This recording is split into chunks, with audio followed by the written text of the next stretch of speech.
கல்யாண சுந்தர சுவாமிக்கு தனித்துவமான விஷயங்கள் அப்படின்னு பார்த்தா இந்த ஹிருதயத்துல இருக்கக்கூடிய வியாக்கிர தந்தம். வியாக்கிரம் தந்தம் அப்படிங்கிறது புலிநகம். அதுக்கப்புறம் சிரசுல உள்ள சந்திரன்.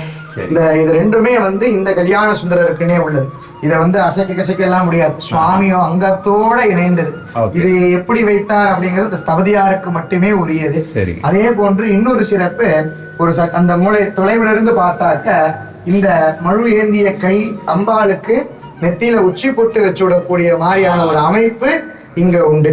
அம்பா தலையை குனிந்து சுவாமி பாதத்தை பார்த்துட்டு இருக்கார்.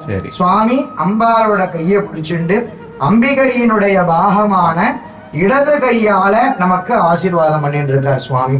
இதே போல நம்ம சுவாமிக்கு இன்னொரு சிறப்பு, சுவாமி திரிபங்கம் அப்படின்னா நளினத்தை குறிக்கக்கூடியது. நளினம் அப்படிங்கிறது பெண்களுக்கு மட்டுமில்ல ஆண்களுக்கும் உண்டு. சுவாமி அப்படி நளினமாகத்தான் இருக்கார் இங்க. அதே போல சுவாமிக்கு பின்னழகு இருக்கக்கூடிய ஸ்தலம் திருமணஞ்சேரி.